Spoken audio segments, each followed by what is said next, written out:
क्यों एक माँ ने अपने ही बेटे का हाथ पैर जलाकर खाना बनाया। ये स्टोरी एक गांव की जहां 3 सदस्य रहते थे, माता, पिता और उनका बेटा मंगल। वे मंगलवार को व्रत रखते थे क्योंकि इसी व्रत का प्रसाद से ही मंगल का जन्म हुआ था। उनकी भक्ति का संदेश स्वर्ग तक पहुंच चुका था। एक दिन नारद मुनि ने भगवान विष्णु से पूछा, क्या उसकी भक्ति मेरी भक्ति से अधिक हो सकती है। भगवान मन ही मन मुस्कुराए और बोले, चाहो तो परीक्षा ले सकते हो। नारद जी ने एक साधु का रूप धारण करके उस भक्त माँ के घर भिक्षा मांगने गए। माँ भिक्षा देने आई तो साधु ने कहा, मुझे तुम्हारे हाथ से बना भोजन चाहिए। माँ ने चूल्हा जलाने की कोशिश की पर चूल्हा जला नहीं।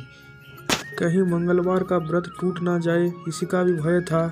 साधु बोले, अगर तुम सच्चे भक्त हो तो अपने बेटे का हाथ पैर से जलाओ और मुझे खाना खिलाओ। माँ भक्ति और ममता के बीच जूझने लगी और बोला, तुम ही जानो नारायण। और बेटे को बुलाई और उसके हाथ पैर जलाकर खाना बनाया। साधु बोले, तुम भी खाओ। माँ बोली, मैं अपने बेटे को खोई हूँ, मुझे कैसे भूख लगेगी। साधु ने बोला, अपने बेटे को बुलाओ। साधु पुकार लगाई, मंगल मंगल।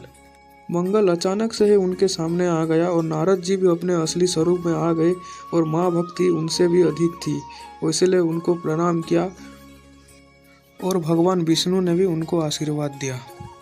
यह कहानी से हमें यह शिक्षा मिलती है कि संपूर्ण भक्ति बिना संकोच के संपूर्ण होती है।